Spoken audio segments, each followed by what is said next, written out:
Bismillahirrahmanirrahim. Assalamualaikum warahmatullahi wabarakatuh. Innal hamdalillah nahmaduhu wa nasta'inuhu wa nastaghfiruh wa na'udzu billahi min sururi anfusina wa min sayyiati a'malina. May yahdihillahu fala mudilla lahu wa may yudlil fala hadiya lahu. Asyhadu an la ilaha illallah wahdahu la syarika lah wa asyhadu anna Muhammadan abduhu wa rasuluhu la nabiyya ba'dah. Allahumma shalli wa sallim ala abdika wa rasulika sayyidina Muhammadin wa ala alihi wa sahbihi wa man tabi'ahum bi ihsanin ila yaumiddin. Qala Allah ta'ala fil kitabil karim, Ya ayyuhalladzina amanu taqullaha haqqa tuqatih wa la tamutunna illa wa antum muslimun. Wa qala ta'ala, Ya ayyuhalladzina amanu taqullaha wa qulu qawlan sadida yuslih lakum a'malakum wa yaghfir lakum dhunubakum wa may yuti'illaha wa rasulahu faqad faza fawzan adzima. Amma ba'd. Bapak-bapak dan ibu-ibu sekalian yang semoga dirahmati Allah Subhanahu wa taala. Segala puji bagi Allah Azza wa Jalla yang senantiasa melimpahkan rahmat, inayah, taufik serta kenikmatan yang begitu banyak kepada kita semuanya, sehingga pada kesempatan malam ini kita masih diberikan keistiqomahan di atas keimanan dan juga dalam menjalankan ketaatan kepada Allah Subhanahu wa taala, serta diberikan kesehatan dan kemudahan dalam segala urusan. Dan di antara bentuk syukur kita kepada Allah Subhanahu wa taala yaitu dengan meningkatkan ketakwaan kita kepadanya dengan sebenar-benar ketakwaan, serta berusaha memperbaiki amal ibadah dan amal soleh kita, sehingga kita berharap Allah menerima semua amalan yang kita kerjakan sebagai bekal menuju akhirat kelak, sehingga kita diselamatkan dari siksaannya dan dimasukkan ke dalam surganya Allah Subhanahu wa taala. Jamaah sekalian yang semoga dimuliakan oleh Allah Subhanahu wa taala, pada kesempatan malam ini kita akan lanjutkan kajian kita, pembahasan kitab Syarh Riyadhis Shalihin min kalami Sayyidil Mursalin yang disusun oleh Al-Imam An-Nawawi rahimahullahu taala, yang dijelaskan oleh Syekh Muhammad Al-Utsaimin rahimahullahu taala. Kita masih pembahasan bab yang kedua dari kitab Riyadhus Shalihin, yaitu bab taubah, bab tentang masalah taubat, dan kita masuk hadis atau dalil yang ke-20 yang disampaikan oleh Al-Imam An-Nawawi rahimahullahu taala yang berkaitan dengan bab taubat ini. Qala al-mu'allif rahimahullahu taala, beliau berkata, wa an Abi Sa'idin Sa'd bin Malik bin Sinan al-Khudri radhiyallahu anhu, yaitu hadis yang diriwayatkan oleh Abu Sa'id, sahabat yang bernama Sa'd ibnu Malik al-Khudri, semoga Allah meridai beliau. Beliau berkata, anna Nabiya sallallahu alaihi wasallam qala, bahwasanya Nabi sallallahu alaihi wasallam bersabda, kana fi man kana qablakum rajulun qatala tis'atan wa tis'ina nafsan. Kata beliau, dahulu ada seorang yang pernah membunuh 99 nyawa. Ini sesuatu yang berat, ya, satu nyawa saja itu termasuk dosa besar. Nah, ini membunuh 99 nyawa. Fasa'ala an a'lami ahlil ardi. Kemudian orang yang pernah membunuh ini 99 nyawa ini bertanya kepada manusia, orang yang paling alim di muka bumi ini, ya, karena dia apa? Ada niat untuk bertobat kepada Allah Subhanahu wa taala.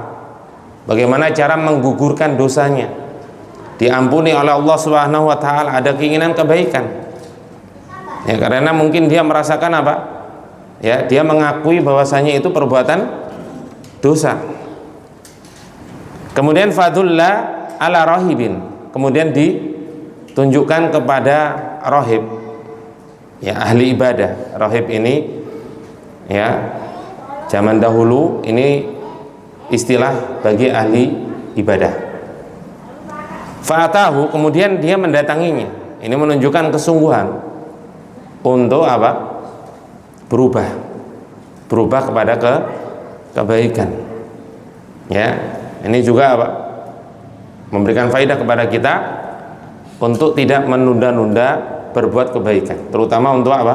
Bertobat kepada Allah Subhanahu wa taala. Ya, sebagaimana yang telah kami sampaikan penjelasan Al-Imam An-Nawawi rahimahullah taala pada awal bab yang kedua tentang bab taubat.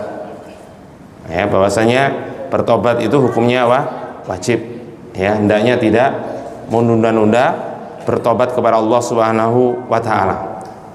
Nah, ini diantara yang menunjukkan kesungguhan beliau bertanya, ya, menanyakan apa yang pernah dia lakukan, apakah bisa ya peluang untuk diampuni oleh Allah Subhanahu wa taala.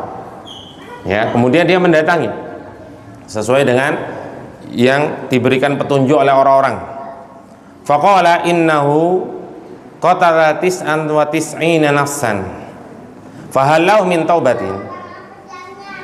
Ini ada orang yang pernah membunuh 99 nyawa, nggak main-main. Ya, satu nyawa itu sudah apa? Termasuk dosa besar, apalagi 99 nyawa. Ya, apakah tobatnya akan diterima oleh Allah Subhanahu wa taala orang yang pernah membunuh 99 nyawa ini? Faqala, maka rohib ini, ahli ibadah ini menjawab, la, nggak akan diampuni, nggak ada peluang untuk bertobat kepada Allah Subhanahu wa taala, nggak ada peluang untuk diterima tobatnya oleh Allah Subhanahu wa taala. Ini ahli ibadah. Ahli ibadah itu belum tentu ahlul ilmi, ya, memiliki ilmu. Padahal Allah Subhanahu wa taala berfirman apa? Fas'alu ahla dzikri in kuntum la ta'lamun. Bertanyalah kepada ahlinya jika kalian tidak mengetahuinya. Harus bertanya kepada ahlinya. Ya, agar apa? Menjawab sesuai berdasarkan ilmu, sehingga diharapkan jawabannya atau amalannya itu apa? Mendapatkan keridhaan dari Allah Subhanahu wa taala. Bukan kepada sembarang orang. Ahli ibadah belum tentu dia memiliki ilmu. Ya, ini juga peringatan bagi kita tatkala ditanya tentang masalah agama, ya, hendaknya kalau tidak tahu jawabannya jangan sungkan untuk menjawab wallahu a'lam atau saya tidak tahu. Oleh karena itu para ulama menjelaskan jawaban wallahu a'lam itu dikategorikan sebagai nisful ilm, sebagian dari ilmu, karena itu lebih selamat daripada menjawab ngalor ngidul tapi nggak sesuai dengan apa yang diinginkan oleh Allah dan Rasulnya. Ya, jangan sekali-kali pernah berani menjawab kalau nggak tahu ilmunya, kalau nggak tahu dalilnya. Masalah agama masalah penting, berkaitan dengan akhirat, nanti akan dihisab oleh Allah Subhanahu wa taala. Ya, sedangkan semua akan dimintai pertanggungjawaban oleh Allah Subhanahu wa taala. Innas sam'a wal basara wal fuada kullu ulaika anhu mas'ula. Ya, sesungguhnya pendengaran, penglihatan, hati semua akan dimintai pertanggungjawaban di hadapan Allah Subhanahu wa taala. Jawaban ketika kita ditanya juga akan dimintai oleh Allah Subhanahu wa taala. Ya, dan ahlu ibadah ini ya tidak menjawab berdasarkan ilmu, karena mungkin dia hanya menjawab, oh, membunuh itu apa? Termasuk dosa besar. Apalagi membunuh 99 nyawa, nggak ada peluang. Ya, di dalam syariat kita aja itu apa? Dijelaskan oleh Allah Subhanahu wa taala. Memang benar membunuh itu, ya, membunuh satu nyawa itu dosanya dosa besar. Akan disebutkan dalam hadis, ya, hancurnya dunia ini lebih ringan daripada terbunuhnya seorang muslim.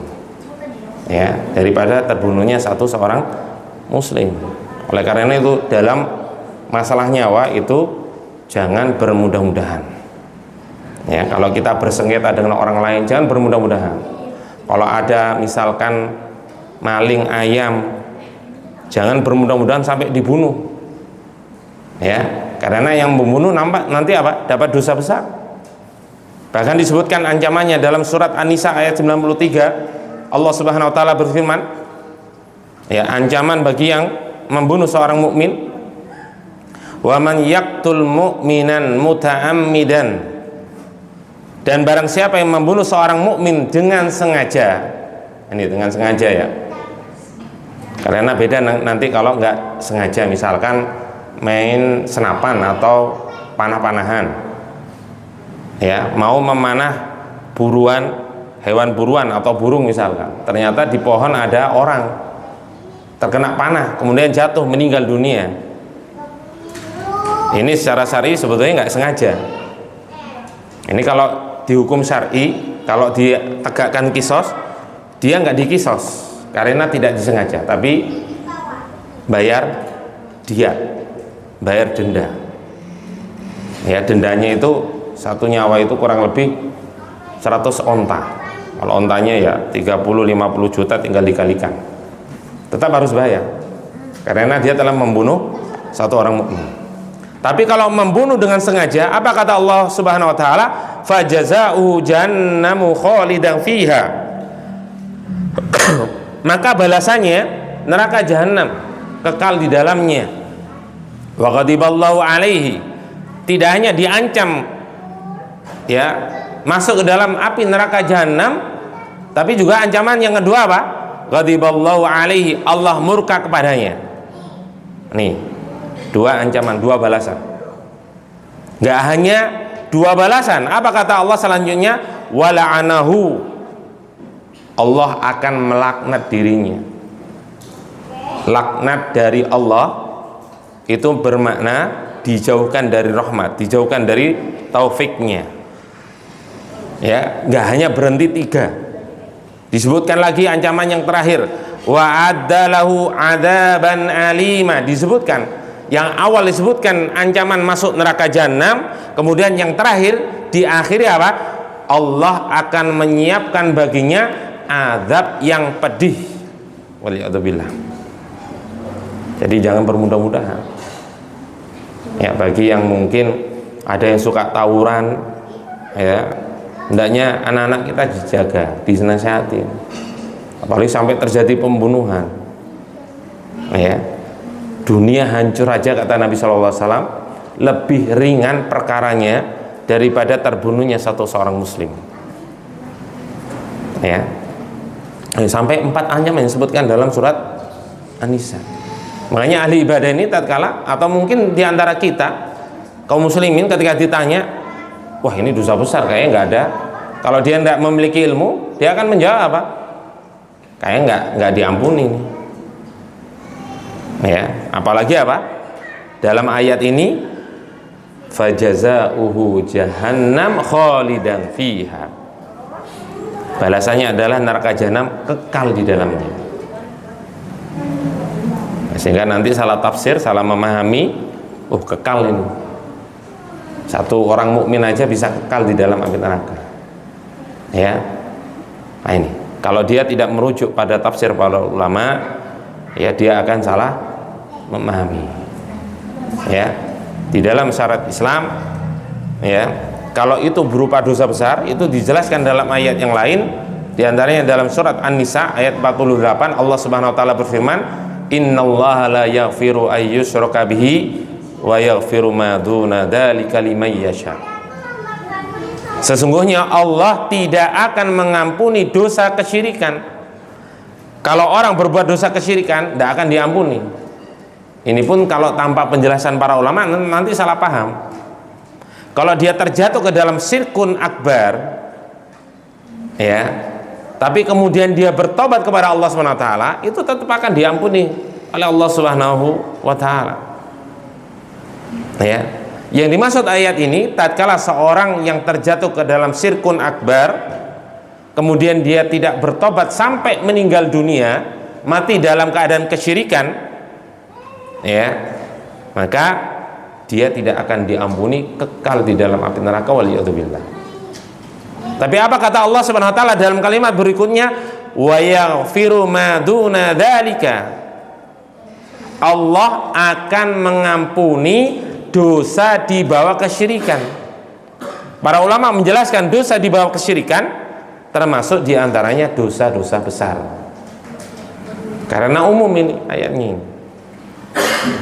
Ya, termasuk diantaranya dosa-dosa besar. Maknanya apa? Bagi orang yang terjatuh ke dalam dosa besar, diantaranya membunuh, ya, itu masih ada peluang diampuni oleh Allah Subhanahu wa taala. Bahkan seandainya dia belum sempat bertobat kepada Allah Subhanahu wa taala, masih ada peluang untuk mendapatkan ampunan dari Allah Subhanahu wa taala. Makanya kita nggak boleh gampang memvonis orang yang berbuat dosa besar. Oh, kamu pasti yang masuk neraka, nggak boleh. Orang zina, kamu pasti masuk neraka, nggak boleh. Tapi bukan berarti apa? Bukan berarti yang pertama meremehkan dosa-dosa besar. Karena ayat ini nggak hanya berhenti sampai ini. Wa yaghfiru ma duna dzalika. Nggak sampai berhenti sampai sini. Nggak boleh meremehkan. Yang kedua, siapa yang menjamin dia mendapatkan ampunan dari Allah Subhanahu wa taala? Kalau nggak ada yang jamin siapa? Kalau ada yang jamin alhamdulillah. Kalau nggak ada yang jamin, ya, maka kalau dia tidak diampuni dosa-dosa besar oleh Allah Subhanahu wa taala, maka dia akan mampir ke dalam api neraka meskipun tidak kekal. Ini maknanya. Ya, meskipun tidak kekal. Ya, makanya kalau ada orang melakukan dosa besar, jangan memvonis pasti kamu masuk neraka, jangan. Tapi kalau kita menyebutkan ancamannya, beda ya. Menuduh atau memvonis seseorang, mentakyin seorang pasti kamu masuk neraka, itu dilarang dalam syariat. Tapi kalau kita menyebutkan ancaman zina, ancamannya api neraka, ini boleh. Ya, sebagai bentuk amar ma'ruf nahi mungkar, harus tetap ditegakkan amar ma'ruf nahi mungkar. Kalau tidak ditegakkan apa? Nanti semakin merajalela kemaksiatan, waliyadzubillah. Sehingga ini enggak ada kontradiksi antara satu dengan yang lainnya, tetap diingkari. Ya. Apa kata Allah? Diakhiri dengan liman yasha, bagi siapa yang Allah kehendaki. Makanya nggak ada yang jamin. Siapa yang dikehendaki, yang tahu siapa? Hanya Allah Subhanahu wa taala. Dan itu pun biasanya ketika Allah mengampuni ya perbuatan dosa besar, biasanya dia memiliki suatu amalan yang istimewa di sisi Allah Subhanahu wa taala yang memiliki pahala yang sangat besar. Jadi nggak semua orang dapat diampuni. Orang melakukan dosa besar semuanya akan diampuni, pasti masuk surga semuanya tanpa mampir ke dalam api neraka. Nggak seperti itu. Bisa jadi mampir, bisa jadi langsung. Nah, itu tergantung amalannya. Nah, siapa yang jamin? Ya. Nah, ini makanya tetap tidak boleh meremehkan. Ya. Nah, ini karena ahli ibadah ini menjawab tidak ada kesempatan untuk bertobat. Tobatnya alias tobatnya tidak akan diterima oleh Allah Subhanahu wa taala. Maka apa? Faqatalahu fakammala bihi mi'atan. Maka si pembunuh ini apa? Dibunuh juga rahib itu. Biasanya orang pembunuh kan emosian ya. Apalagi suka membunuh. Lebih mudah ringan tangan untuk membunuh yang lain. Karena sudah pengalaman 99. Ya, dia nggak bisa Pak menahan emosinya, tangannya melibaskan pedangnya. 99 udah pengalaman. Ada orang menjengkelkan, tebas saja. Oleh karena itu ahli ibadah ini apa? Membuat dia emosi, dibunuh sehingga sempurna genap menjadi 100 orang yang dibunuh orang ini. Waliyadzubillah. Kemudian summa sa'ala an a'lami ahlil ardi. Orang ini tetap ada keinginan kuat untuk bertobat. Makanya Pak ya, kalau ingin kita misalkan mengingat dosa-dosa yang lalu, atau mungkin kita masih ya waliyadzubillah misalkan masih di atas perbuatan dosa belum bertobat, itu harus tanamkan dalam hati kita keinginan kuat untuk bertobat kepada Allah Subhanahu wa taala, sehingga Allah akan memudahkan. Ya. Dan biasanya orang yang ingin berubah menjadi baik atau istilahnya hijrah, itu pasti ada rintangan, nggak mungkin nggak ada rintangan. Ada ujian dari Allah Subhanahu wa taala. Apakah benar ini apa? Tekadnya, niatnya apakah benar-benar kuat atau sekedar apa? Keinginan semata, sekedar keinginan berlalu, angin lalu saja, sehingga diuji.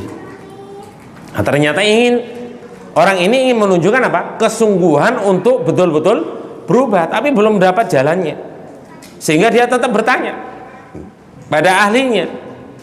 Fadullah ala rajulin alimin. Kemudian orang-orang apa? Menunjukkan pada seorang ahli ilmi, seorang orang yang berilmu dalam agama.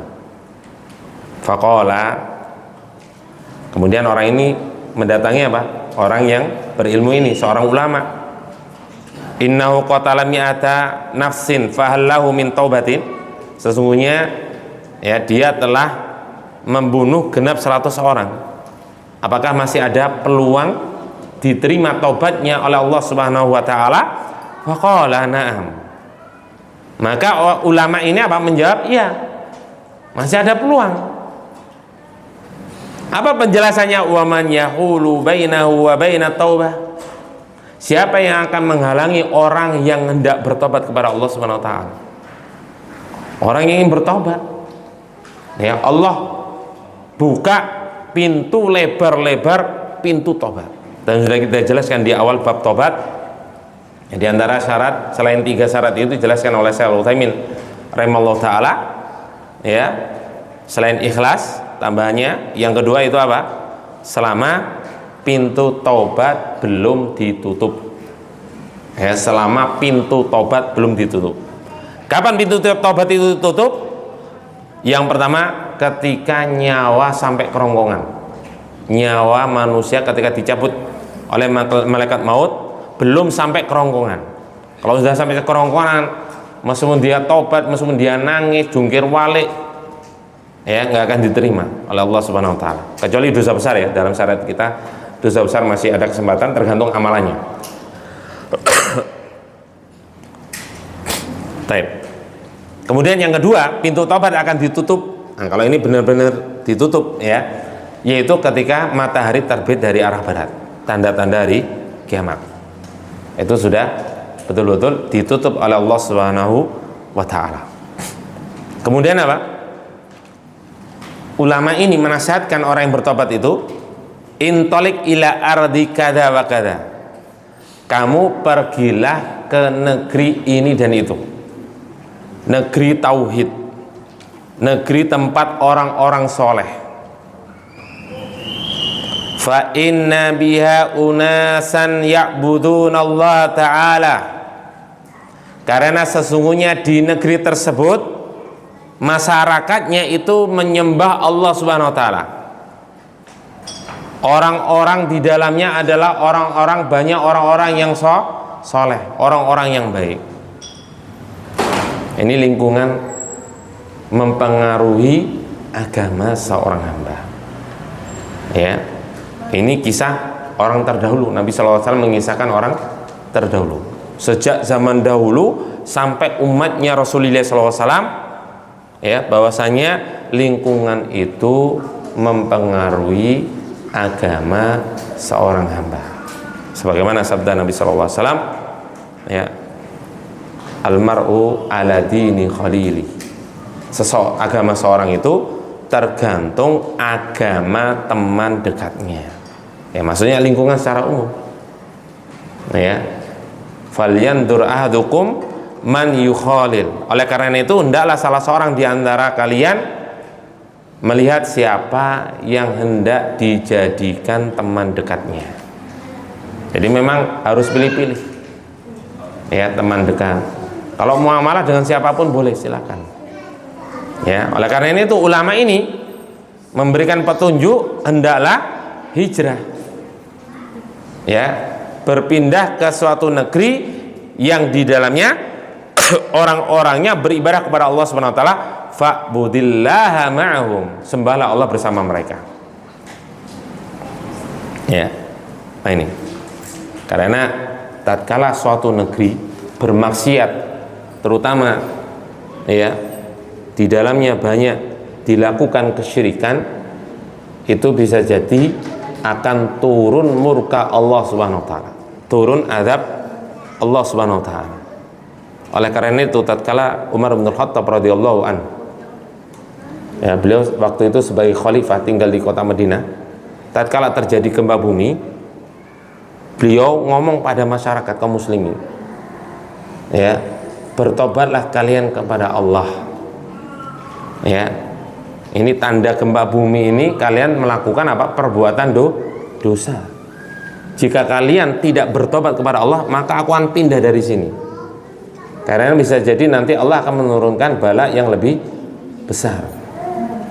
Ya, hal ini selaras dengan firman Allah Subhanahu wa taala, "Wa ma asabakum fi musibatin fa bima kasabat aydikum wa ya'fu an katsir." Musibah apa saja yang menimpa diri kalian disebabkan tangan-tangan kalian, disebabkan dosa-dosa yang kalian kerjakan. Wa ya'fu an katsir. Kata Allah selanjutnya apa? Dan Allah memaafkan sebagian besar dosa kalian. Para ulama menjelaskan, seandainya Allah tidak memaafkan sebagian besar dosa yang pernah kita lakukan, niscaya kita akan menjadi binasa. Ya, niscaya kita akan dibinasakan di dunia ini. Ya, itu disebabkan apa? Rahmat Allah Subhanahu wa ta'ala. Kemudian nasihat yang selanjutnya, kata ulama ini, wala tarji'a ila ardika, dan janganlah engkau kembali ke negerimu. Fa innaha ardusuin, karena negeri engkau tempat tinggal itu adalah negeri yang jelek. Ya, lingkungannya jelek. Fantalaqa hatta idza nasafat tariqa atahul maut. Maka dia menunjukkan kesungguhannya. Ya, meninggalkan apa? Perbuatan dosa yang dia lakukan. Ini syarat taubat yang dijelaskan oleh Al-Imam An-Nawawi rahimahullah ta'ala. Menyesali perbuatan yang dia lakukan, sehingga dia menunjukkan kesungguhan bertanya kepada seorang alim dan mengamalkan nasihat dari orang alim tersebut.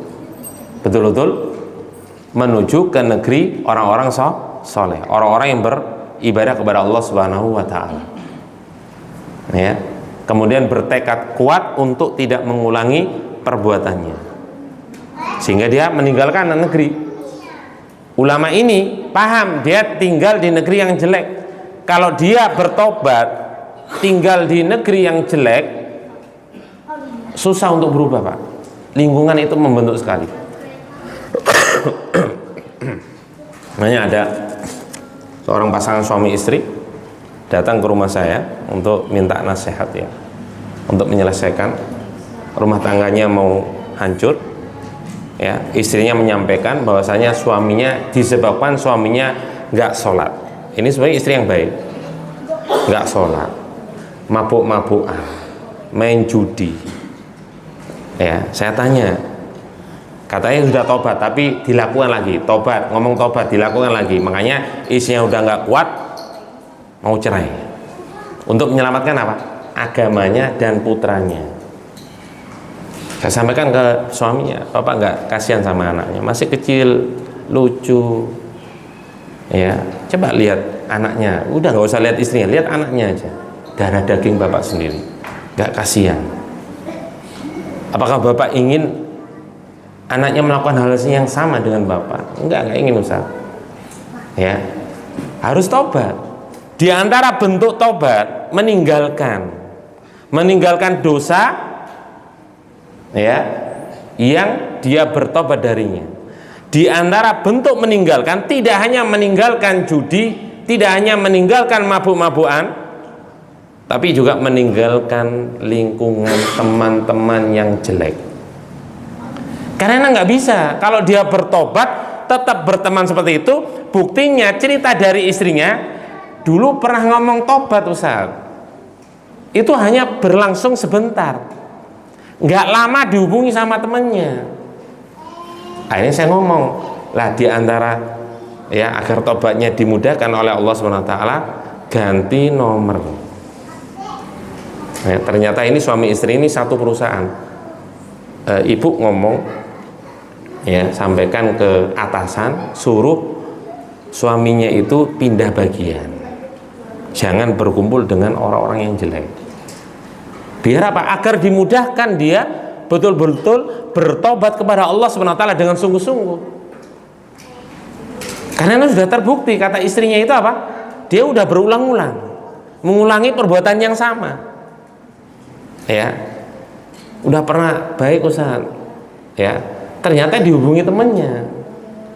Biasanya kan kita itu ada apa? Perasaan apa? Nggak enakan ya, apa namanya ya? Bahasa Jawanya apa ya? Pakewuh ya. Nggak enakan sama orang kalau diajak, nggak enak, apalagi teman dekat misalkan. Meskipun teman dekat harus ditinggalkan, dijauhi orang-orang seperti itu. Kalau bermuamalah silakan, tapi jadikan teman dekat jangan. Ya, diantara bentuk ya diblokir, minimal blokir. Kalau nggak mau ganti nomor, diblokir udah. Ya, kalau tetap seperti itu nanti akan balik. Makanya ulama ini menasihatkan apa? Untuk meninggalkan tempat tinggalnya menuju kepada negeri yang memang itu baik lingkungannya. Makanya ini nasihat apa? Wala tarji ila ardika, janganlah engkau kembali ke negeri engkau karena lingkungannya jelek. Fa inna ardusu, sehingga apa? Menunjukkan kesungguhannya, bertekad kuat untuk tidak melakukan perbuatan dosa lagi. Dia telah terpenuhi apa? Syarat taubat. Sehingga kemudian apa? Dia pergi hingga ketika di tengah jalan, qadarullah wa masyafa'al, meninggal dunia. Di tengah jalan meninggal dunia. Belum sempat apa? Belum sempat beribadah kepada Allah Subhanahu wa taala. Meninggal dunia. Fakhtasamat fihi malaikatur rahmati wa malaikatul adzab. Kemudian didatangi malaikat. Dua malaikat, satunya malaikat rahmat, satu malaikat adzab. Faqalat malaikatur rahmah, malaikat rahmat mengatakan kepada malaikat adzab, ja'a taiban muqbilan biqalbihi ilallah ta'ala, orang ini bagianku karena dia telah bertobat kepada Allah SWT dengan sungguh-sungguh, dengan hati yang penuh ketundukan kepada Allah SWT. Buktinya apa? Dia betul-betul mengamalkan nasihat dari ulama tersebut menuju ke negeri yang soleh, yang beribadah kepada Allah SWT. Wa qalat malaikatul adab, kemudian apa? Dibantah oleh malaikat adab, innahu lam ya'mal khairan qattu. Enggak, ini bagianku. Kenapa? Argumennya malaikat adab, karena dia belum mengamalkan kebaikan sedikit pun. Ya, ini Allah, kita tanpa rahmat Allah Subhanahu wa taala, kita susah untuk masuk surga.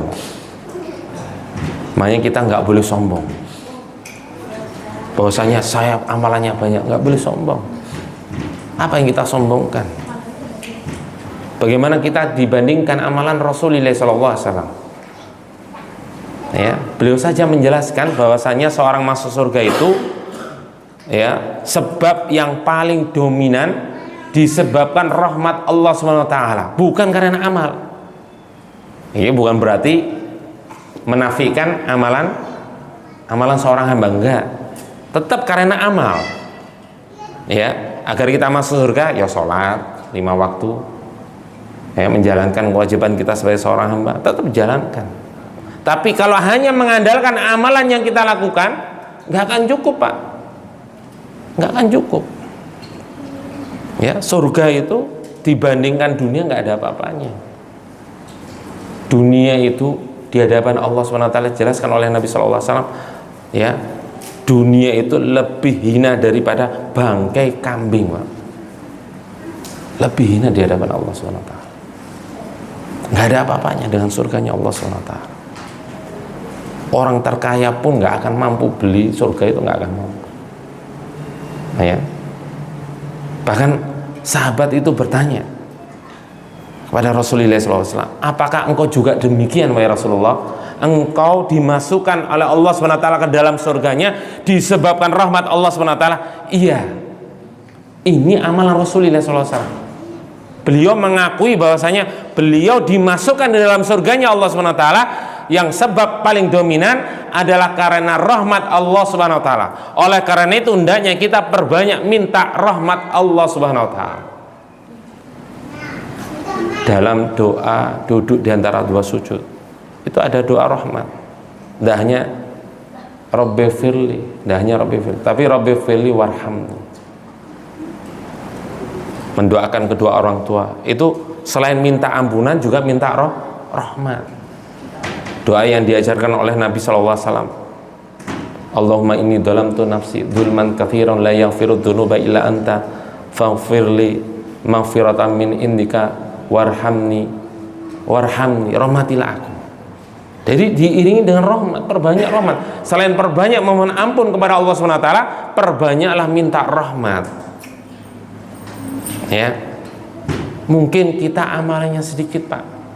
Dengan amalan sedikit itu belum tentu semuanya diangkat oleh Allah SWT, diterima oleh Allah SWT.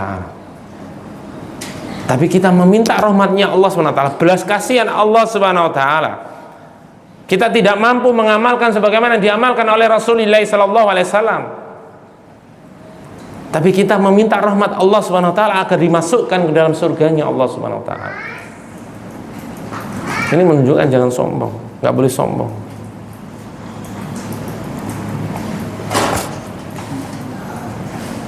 Kemudian fa'atahum malakun fi surati adami faja'aluhu bainahum ay hakaman. Kemudian Allah SWT mengutus seorang malaikat sebagai hakim antara malaikat rahmat dan malaikat adab.